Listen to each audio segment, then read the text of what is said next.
킴트레일 살포 중단을 위한 시민행동에서 지난번에 청와대 청원 게시판에 올렸던 내용입니다. 2063명이 참여했고 많은 수가 좀 참여했으면 좋았을 텐데 많이 참석하지 못했습니다. 구독자 여러분께서는 다음 청원 때 적극적으로 동참해 주셔서 킴트레일 살포를 중단할 수 있도록 협조해 주시고 동참해 주시면 감사하겠습니다.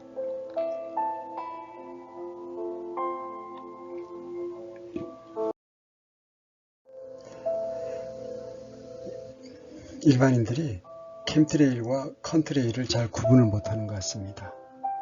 먼저 킴트레일과 컨트레일이 어떻게 다른지 설명을 하도록 하겠습니다. 나무위키에서는 킴트레일을 음모론이라고 하는데 이는 사실 왜곡이요 무지를 드러내는 일입니다. 인터넷의 자료에는 역정보와 거짓 정보가 즐비하므로 유의하시기 바랍니다. 지금 화면 하단에 있는 아주 가늘고 짧은 저 하얀 줄이 컨트레일입니다. 소위 말해서 비행운이라 그러고 CONTRAIL로 이렇게 영문자로 표시가 됩니다. 이 비행운 컨트레일은 3000피트 이상의 높이로 비행했을 때 높은 온도의 비행기 배기가스와 낮은 온도의 공기가 만나서 비행 물체가 지나간 자리를 따라서 하얀 구름띠가 길게 생기고 기포가 다시 증발하면서 보통 몇십 초 내지 15분 사이에 자연적으로 모두 사라지게 되는 정상적인 자연현상 비행기의 배기가스에 포함된 수증기가 외부 온도가 낮아서 급냉되어 생긴 일종의 구름띠입니다. 자, 그 그림의 윗부분에 있는 것이 바로 킴트레일입니다. 컨트레일과 완전히 다르죠. 이 킴트레일은 CHEMTRAIL 그래서 풀로 하면 케미컬 트레일입니다. 킴트레일이란 말을 처음 사용한 사람은 2004년 에이미 워싱턴이라는 분입니다. 이 컨트레일, 비행운을 닮은 죽음의 화학구름, 지금 보셨다시피 너무 확연하게 다릅니다. 자, 그런데 이 화학정 같이 의도적으로 화학물질을 공중에서 살포하여 피해를 주기 위한 것인데 사람들이 눈치채지 못하도록 비행운처럼 보이도록 한다고 해서 생긴 단어입니다. 공해와 같은 부차적인 피해를 일으키는 경우가 아니라 유해 물질을 의도적으로 살포하여 해당 지역에 거주하는 주민의 건강상의 피해를 입히기 위한 목적으로 살포되고 있습니다. 유럽에서 킴트레일이 존재한다는 기사를 주요 신문이 보도되었으며 진위 여부는 차치하더라도 용어 자체는 공식적으로 인정되고 있습니다. 미국에서는 킴트레일이 존재한다는 것이 사실이라고 믿는 시민들의 반대 운동도 이루어지고 있으며 킴트레일에 대한 연구 사이트도 만들어져 있습니다.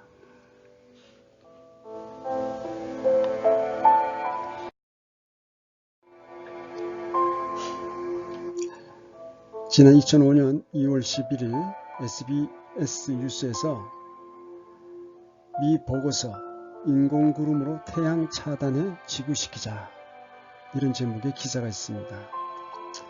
지구온난화 대책으로 인공구름을 활용하자는 제안이 미국 과학계에서 나왔습니다. 대기 중에 이산화황 입자를 살포 인공구름을 만들어 태양광선을 차단하면 지구를 식힐 수 있다는 개념입니다. 미국 국립학술원은 2권짜리 보고서를 통해 SRM 태양복사에너지 관리로 불리는 인공구름 개념의 타당성을 검토하고 더 나아가 실제 환경에서 소규모로 이를 시험해 볼 것을 제안했습니다. 미국 정부 유관 학술기관이 인공구름 실험을 거론한 것은 이번이 처음입니다. 인공구름은 오래전에 온난화를 막을 지구공학적 최후 수단의 하나로 제시된 바 있지만 아무런 주목을 받지 못했습니다. 인공구름은 대형 화산 폭발과 같은 효과를 갖고 있어 상대적으로 비용이 덜 들고 효과적인 수단이 될 수 있습니다. 학자들은 온난화가 악화되고 있고 일부 국가들이 일방적 행동에 나설지 모른다는 이유로 인공구름의 효과를 측정해 볼 필요가 있다고 주장합니다. 하지만 학계는 그들도 알 수 없는 극적이고 위험한 부작용이 잠재하고 있을지 모른다며 대체로 신중한 입장을 취하고 있습니다.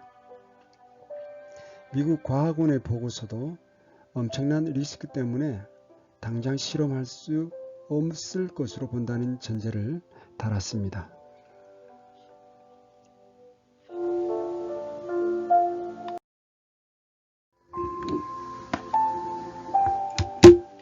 우리를 서서히 죽이기 위해 하늘에 위에 중금속 화학물질을 살포하는 켐트레일 중단을 촉구해야 합니다.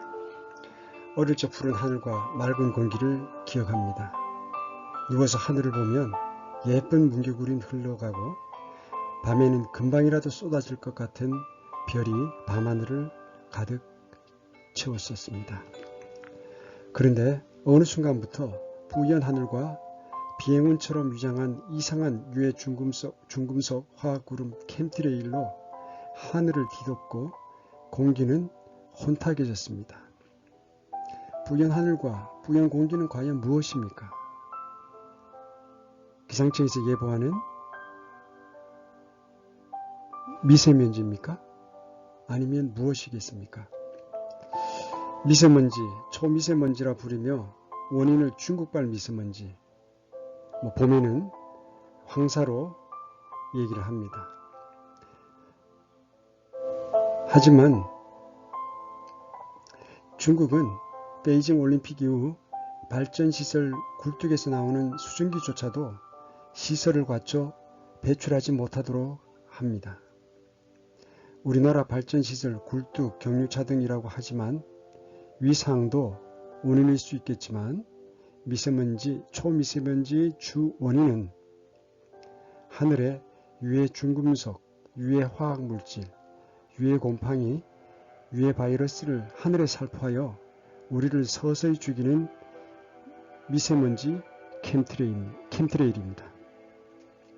이 방송을 보시고 난 후 주위 분들에게 우리 생명을 위협하고 자연 생태계를 파괴하는 켐트레일의 위험성을 알려주시고 켐트레일 중단될 수 있도록 자신이 감당할 수 있는 만큼 노력해 주시면 대단히 감사하겠습니다.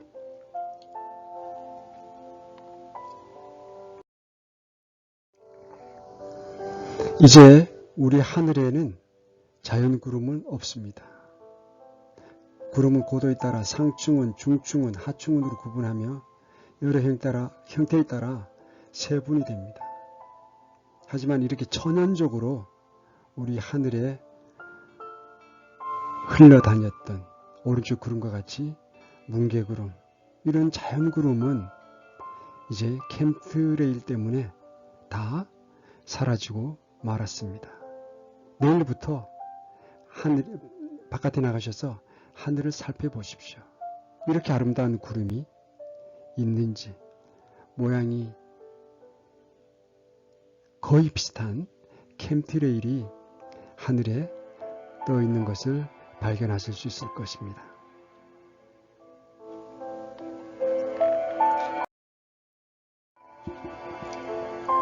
지금 여기 보이는 것들은 미국의 하늘입니다.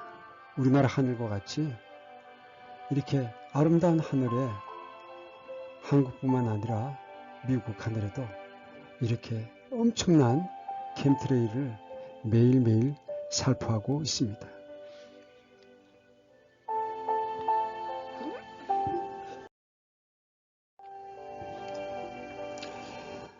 아까 전에 잠깐 설명을 드렸지만 제트 비행기가 비행할 때 생기는 비행운은 시간이 지나면 양옆으로 퍼져서 사라지나 캠트레일은 사라지지 않고 구름의 형태로 바뀝니다. 청명했던 하늘을 갑자기 회색빛으로 바뀌는데 우리나라에서도 매일 관측되고 있습니다. 그렇게 관측되는 것을 제가 포항하늘에서 출근길에 여러분들에게 동영상을 통해서 소개해 드린 바 있습니다. 이 캠트레일이 살포되면 호흡기 질환, 감기, 천식, 폐렴, 두통, 알레르기 등의 질병이 발생되며 또한 미군은 이미 베트남 전쟁에서 캠트레일의 방법으로 고엽제를 다량 살포했는데 고엽제는 식물을 말라 죽게 할 뿐 아니라 1급 발암물질 다이옥신이 함유되어 사람에게 각종 질병과 암을 일으키는데 베트남 참전 용사 중 상당수가 고엽제로 지금까지 고통을 겪고 있습니다. 캠트레일은 이온화금속 소금이 추가되면서 대기가 갑자기 전기적 중성을 띠어 전자기파가 제대로 작용할 수 있게 하는 역할을 합니다. 우리가 사는 공간에 플라즈마, 곧 중성화가 되면 베리칩이나 전자태그 시스템으로 개인을 통제하기가 용이하다고 합니다. 또 3D 홀로그램 이미지를 상공에 나타나게 하기 쉬워져 가짜 UFO나 가짜 재림주 이미지로 사람들을 미혹할 수 있다고 합니다. 캠트레일 연구가인 클리포드 카니즘은 캠트레일 살포 목적을 다음과 같이 말했습니다. 첫째, 대기 환경 조작 또는 기후 조작을 위한 환경 조성. 둘째는 군사적 응용. 셋째는 전자기파 응용. 하프와 연계해서 사용하는 겁니다. 넷째는 생물학적 조작의 응용. 다섯째는 지구의 물리적인 환경 변화를 일으키는 것. 여섯 번째는 첨단 감시 시스템 구축의 필요. 이건 우리가 지금 부분적으로 시행하고 있는 베이리칩과 연계한 내용입니다. 일곱 번째는 UFO를 조작하는데 이 살포 목적을 두고 있다고 합니다. 이들 일루미나티들은 신세계 질서, 곧 단일 정부를 만들기 위해 캠트레일을 발전시키고 있으며 이들은 현재 75억의 인구를 5억으로 줄이려는 중입니다. 지구 자체를 간소화시켜 하나의 통제 밑에 둔다는 세계 정부 수립 계획 중 하나가 바로 캠트레일입니다.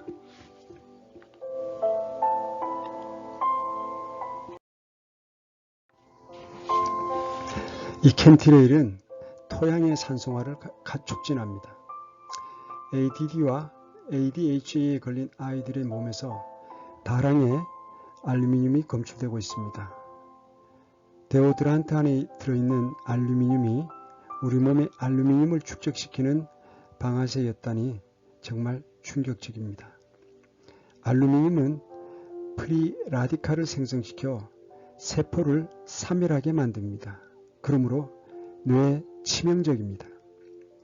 콧구멍을 통해 들어온 그것들은 우리 뇌로 들어와 전두엽을 망칩니다. 그것이 부비동을 지나 혈관을 돌고 약한 부위에 큰 증상으로 이어지게 만듭니다. 나노입자를 들어보셨을 겁니다. 그것은 뇌세포를 죽이는 프로그램입니다. 토양의 산성도는 지난 10년간 2배 이상 증가해서 알루미늄이 알카리성에 비해 20배 이상 측정되었습니다. 산에 불이 번지면 나무나 식물이 머금은 화학 물질로 인해 불길이 더욱 거세지고 극단적으로 뜨거운 열을 내게 됩니다. 산화 알루미늄 나노 입자와 바리움 나노 입자가 석유와 같은 역할을 하게 만듭니다. 이 물질이 땅에 도착하여 쌓이게 되면 식물은 이것을 흡수하게 됩니다.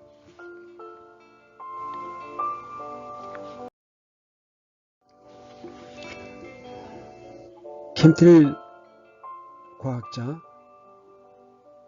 클리포드 카니콤의 얘기를 들려드리겠습니다.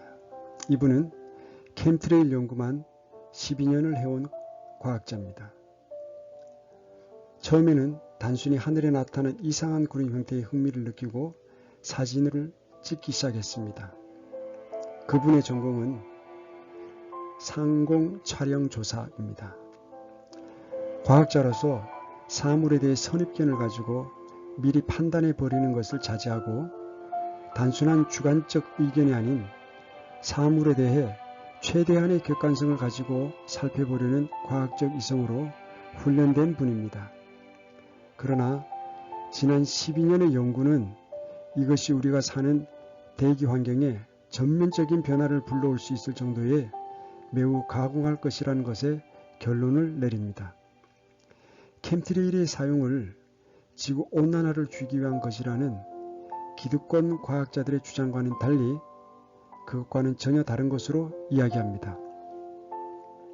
용어 선택에서부터 캠트레일, 즉 하늘에 나타나는 외형적인 모습에 초점을 두고 있는 용어로 부르는 것이 아니라 에어로졸이라고 부르고 있습니다.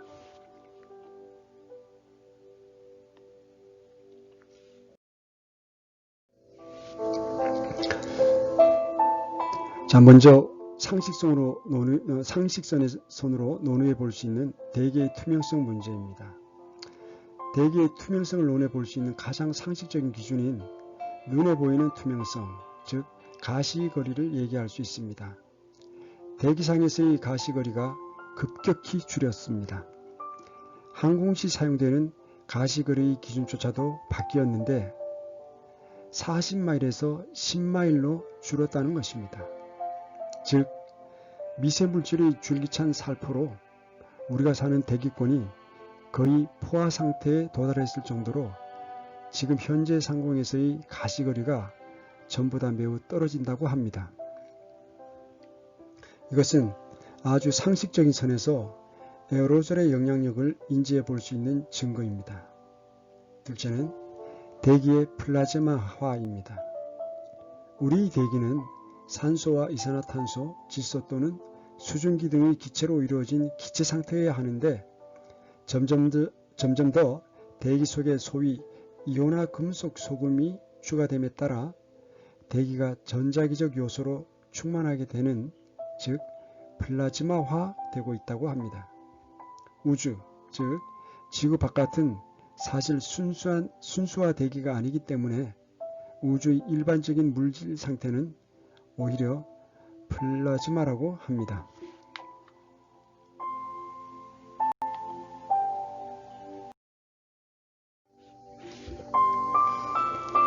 우리가 하프에 대해 말할 때 가장 많이 사용되는 용어가 전리층이라는 용어인데 지구 대기권의 90km에서 160km에 해당하는 부분으로 플라즈마 상태로 양이온과 음이온의 전자기가 활발히 활동하는 공간입니다. 라디오 방송과 공중파 방송, 그리고 전자기기 등이 바로 이 때문에 작용할 수 있는 공간입니다. 전리층 또는 이온층은 태양 복사에 의하여 이온화된 대기의 층을 말합니다. 전리층은 대기 전기학에서 중요한 역할을 담당하고 있을 뿐 아니라 자기권의 가장 안쪽을 이룹니다. 전리층은 전파 진행에 중대한 영향을 미치기 때문에 실용적인 관점에서 연구되어 왔습니다.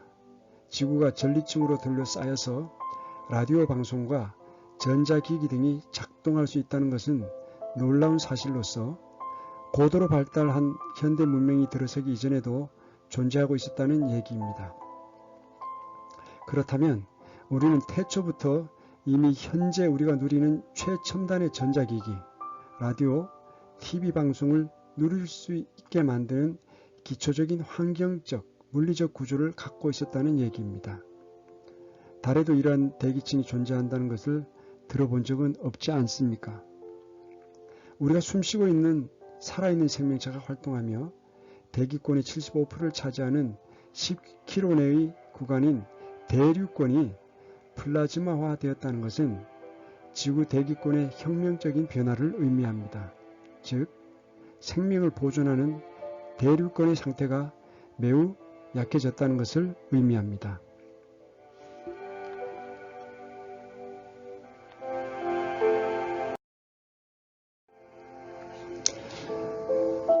미국 캘리포니아 시의회 쉐스터 카운티 법정에서 캠트레일 청문회가 열렸습니다.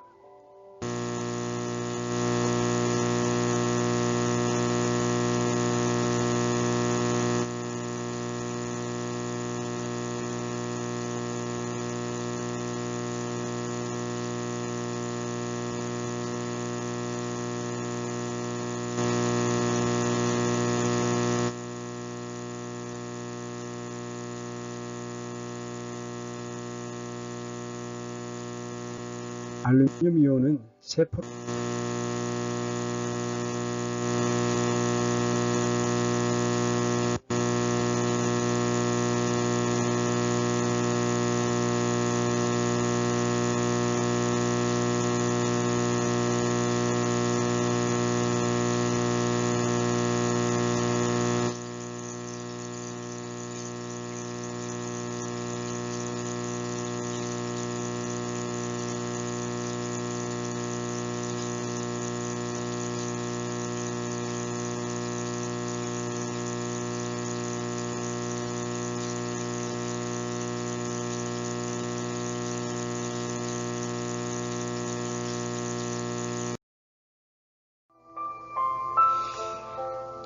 캠트레일의 구성 물질 중에 캠트레일 속에서 발견된 필라멘트, 섬유, 가는실 이런 모양이 있습니다.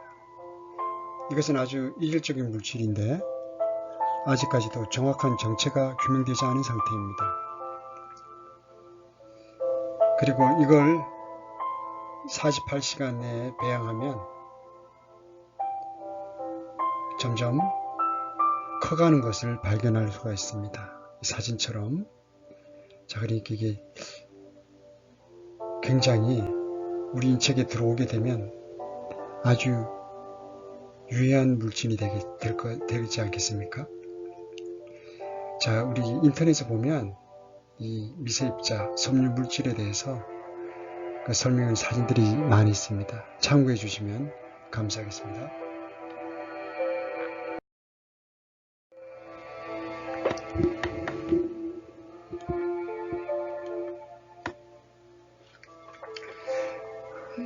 캠트레일 내의 미세입자, 이건 물론 전자현미경으로만 측정 가능한 아주 작은 물질입니다. 이전에 얘기한 이온성 금속 소금 외에도 아주 가는실과도 같은 섬유 물질이 존재한다는 것은 사람들, 특히 미국 사람들이 새롭게 고통을 호소하는 모겔론스 피부병과 같은 것의 원인이 되며 각종 원인조차 알 수 없는 신종 피부병의 원인이 된다고 합니다. 의학적인 연구 결과에 의하면 우리가 대기에 존재하는 미세물질을 우리 폐로 호흡하는 양의 정도와 시사율이 정비례한다고 합니다.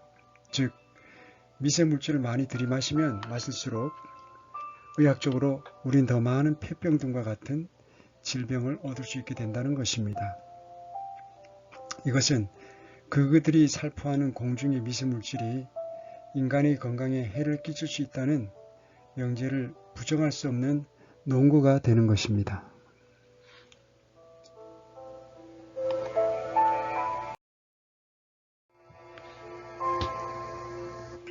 미세물질, 곧 밀입자를 샘플링할 수 있었던 경우는 지상과 공중에서 가능했었는데 하나의 예로 빗물을 채취해서 전기분해하니까 미세물질을 샘플링할 수 있었고 높은 고도에서 즉 9500피트 상공에서 채취할 수 있었다 합니다.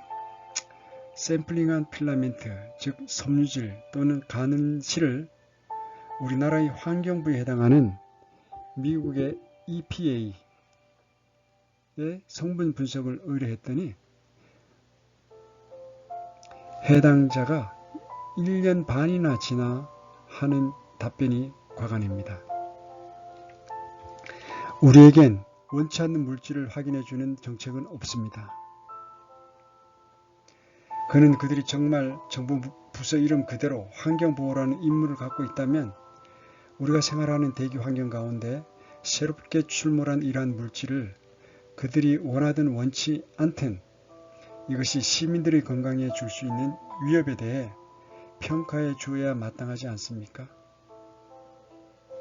참 미국이나 우리나라나 참 상태가 비슷한 것 같습니다.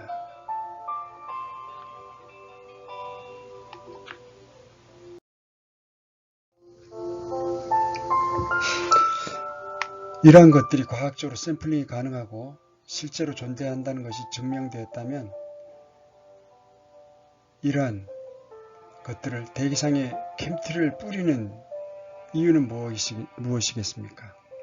대략 7가지로 살펴볼 수가 있습니다. 첫째는 대기 환경 조작 또는 기후 조작을 위한 환경 조성에 있습니다.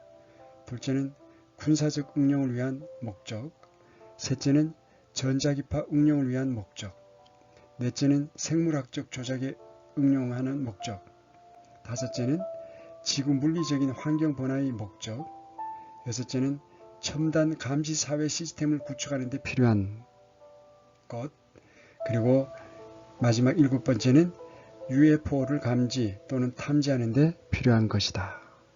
이러한 7가지 이유를 대면서 캠트레이를 살포하고 있습니다.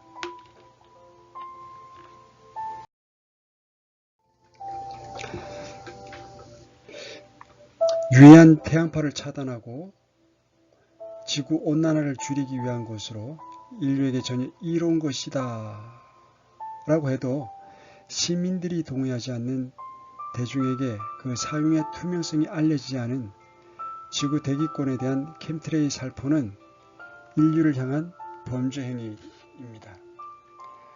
지난 12년간의 지속적 연구는 항상 같은 결과를 반복했는데 이 연구자는 이것이 과학적으로 증명 가능하며 캠트레일 또는 에어로졸이 유해한 것이라는 것에 대한 과학적인 확신이 서 있는 듯 합니다.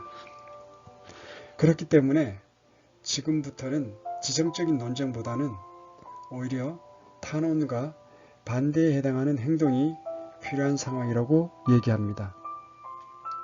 그렇지 않다면 이분도 정부의 행위를 무조건 반대하고 지성적인 논쟁만 일삼고 자신의 신념을 행동으로 옮기지 않아 오히려 조석거리만 되는 공상가로서 음모론자들의 일군단의 한 사람으로 남게 될 것입니다.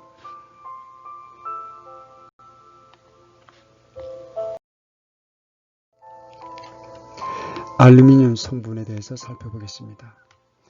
알츠하이머성 치매는 단기 기억 상실증에서 시작되고 치매로 이어집니다. 이 치매가 도대체 알루미늄과 무슨 관계가 있는 것인가? 여러 리서치를 통해서 얻은 답 중에 하나는 알루미늄에 사람이 자연적으로 계속 노출이 된다면 신경을 마비시키는 독이 된다는 것을 알아내었습니다. 이는 단기 기억 상실증뿐만 아니라 배우는 능력 또한 저하시킨다는 것을 발견하였습니다. 치매 환자들을 통해 얻은 것은 이들이 다른 사람들보다 몸속에 알루미늄을 많이 가지고 있다는 사실이었습니다. 또한 다른 리서치를 통해서는 알루미늄이 콜린슨 기능을 저하시킨다는 사실이었는데 이는 부교감신경 또는 전신경절 교감신경을 나타내는 말로 신경 말단부에서 아세틸콜린이 유린하는 기능인데 한마디로 신경계에서 서로 정보교환을 나타내는 단어입니다. 알루미늄은 신경계 안에서 서로 정보교환하는 기능을 저하시키는 것입니다.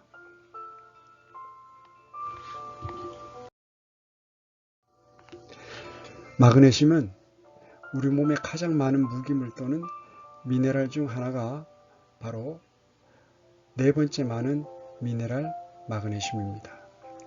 건강에 관심이 있는 분들은 마그네슘이 얼마나 중요한 역할을 하는지 잘 알 것이고 이런 내용 또한 인터넷에서 잘 찾을 수 있는 부분입니다. 마그네슘은 근육과 신경계에 모두 필요한 미네랄인데 우리의 면역 시스템과 혈압이나 혈당 수치를 조절하는 우리 인체에 꼭 필요한 것입니다. 그러면 왜 마그네슘이 위험하다는 것일까요? 알루미늄과 마그네슘이 섞인다면 피는 엉키기 시작합니다. TV 광고만 보더라도 전에 볼 수 없었던 블러드 티너라는 광고들을 많이 볼 수 있는데 최근에 피가 엉키기 때문에 많은 환자들이 병원을 방문하고 있다고 합니다. 적당한 양의 마그네슘이 있을 때에는 건강에 좋지만 캠트레일 안에는 알루미늄과 마그네슘이 이온 형태에서 섞여 있기 때문에 인체에 해로운 것입니다.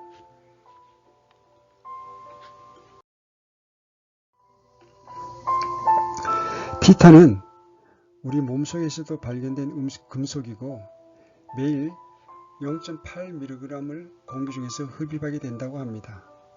티탄 파우더가 우리 몸속에 들어가게 되면 가장 큰 피해를 입는 부위가 바로 허파입니다. 허파에 티탄 금속이 쌓이기 시작하면 기침과 함께 가슴 통증이 오게 됩니다.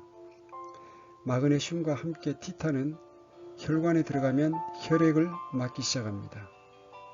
이는 심혈관 발작을 일으키는 원인인데 세계보건협회에서 발표한 리포트를 보면 이 문제들이 얼마나 심각해졌는지 알 수 있습니다. 티탄 파우더가 우리 몸속에 들어가게 되면 가장 큰 피해를 입는 부위가 바로 허파입니다. 허파에 티탄 금속이 쌓이기 시작하면 기침과 함께 가슴 통증이 오게 됩니다.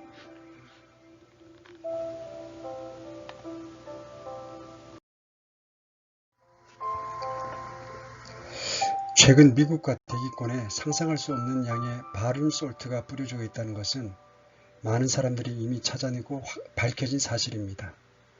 비록 바륨은 약을 만드는 데에도 쓰여지지만 독으로 더 알려져 있습니다. 거의 대부분 바륨은 바륨 솔트로 사용되는데 이는 독입니다. 바륨은 공기 중에서 찾을 수가 없는데 이는 공기 중에 있을 때 산화되기 때문입니다. 그렇기 때문에 바륨은 바륨 설페이트나 바륨 카보네이트로 만들어져 사용되는데 바륨에 중독되면 근육이 풀어지고 신장에 문제를 일으키며 가장 대표적으로 신경계에 타격을 줍니다. 바륨은 우리 몸속에 있는 칼륨을 밖으로 밀어내기 때문에 근육에 문제를 일으키는 것인데 이것이 심각해지면 심장 근육에도 피해를 주게 됩니다. 다른 금속과 달리 몸속에 쌓이지 않기 때문에 이런 문제가 발견되면 고칠 수는 있습니다. 하지만 더 큰 문제라고 제기할 수 있는 부분은 바로 물입니다. 물이 바륨으로 오염되면 이는 고치기 힘든 문제가 됩니다.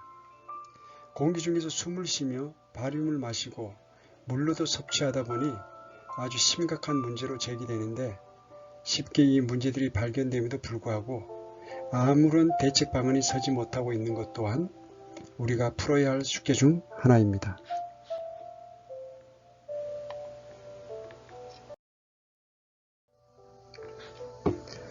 다음 곰팡이입니다.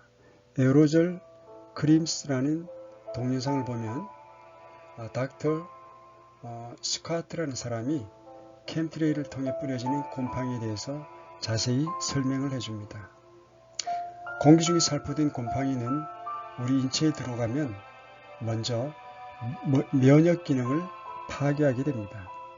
우리 인체의 면역 기능은 하나님께서 너무 놀랍게 창조하셔서 필요한 영양분만 공급해주면 계속 회복하게 되고 재생됩니다.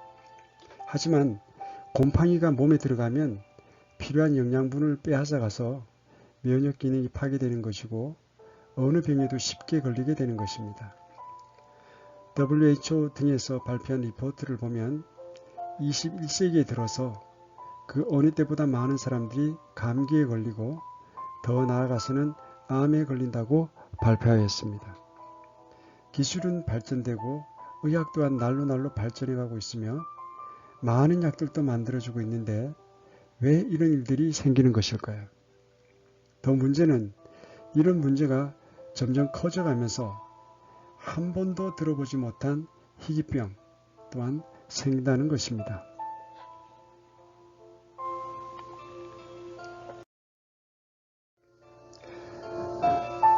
캠트레일을 뿌리는 간략한 내용을 정리해 드리겠습니다. 첫째는 군사적 목적입니다. 이는 전파 방해하는 구름을 없애기 위함입니다. 둘째는 기후 조작입니다. 중금속 성분에 따라 구름을 모았다 없앴다 자유자재로 가뭄과 장마를 조작하고, 특히 온난화는 CO2 때문이 아니라 캠트레일 중금속 때문에 발생합니다. 셋째, 농업 말살. 가뭄과 장마 조절로 작물의 생육을 방해받고 알루미늄, 바륨, 스트론튬 등의 맹독성 중금속과 유해 곰팡이, 유해 바이러스의 나노 입자가 식물 잎에 달라붙고 토양에 흡수되어 생육을 방해합니다. 최근 2~3년간의 이유 없는 병에 흉년의 원인, AI나 구제역의 원인, 벌이 죽고 새들과 심지어 달팽이도 사라지고 있습니다. 넷째, GMO 밀어넣기 위한 수단인 개발 완료된 알루미늄 저항성 GMO, 가뭄 저항성 GMO, 습기 저항성 GMO는 캠트레일 합작품입니다. 다섯째, 인구 감축입니다. 미세먼지의 실체는 바로 캠트레일, 알루미늄 등의 중금속과 유해 곰팡이, 유해 바이러스를 지속적으로 호흡하면 치매를 유발하고 다른 화학성분의 흡수를 도와줌으로써 중병을 유발하고 바이러스도 뿌리게 됩니다. 공식적으로 밝혀진 건 독감 바이러스입니다. X밴드 레이더가 한국 여러 곳에 설치되어 있습니다. 동해에 떠다니는 대형 레이더는 인공지진을 일으키고 산꼭대기에 있는 소형 레이더는 전파를 발생시켜 캠트레일과 협작하는 것으로 추정됩니다. 전파만으로도 구름을 모았다 없앴다 할 수 있고, 지진이 발생하지 않아도 지진운이 생기는 경우가 많은데 이 레이더 전파의 역량이라고 봅니다.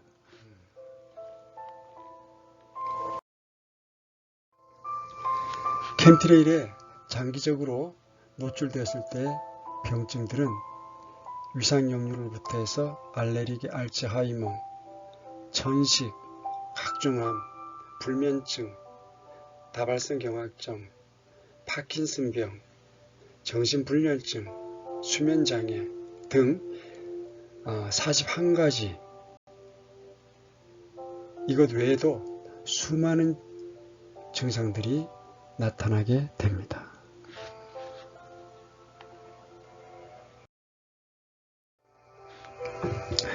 이제 오늘 우리가 캠트레일의 성분에 대해서 살펴보았습니다. 이제 어떻게 해야겠습니까? 매일 밤낮으로 뿌려지는 이 캠트레일에 대해서 우리 국민들이 저항하고, 그리고 이 유해한 캠트레일에 대해서 대비해야만 하겠습니다. 이런 운동이 우리 대한민국에서는 캠트레일 살포 중단을 위한 시민행동 페이스북에 있습니다.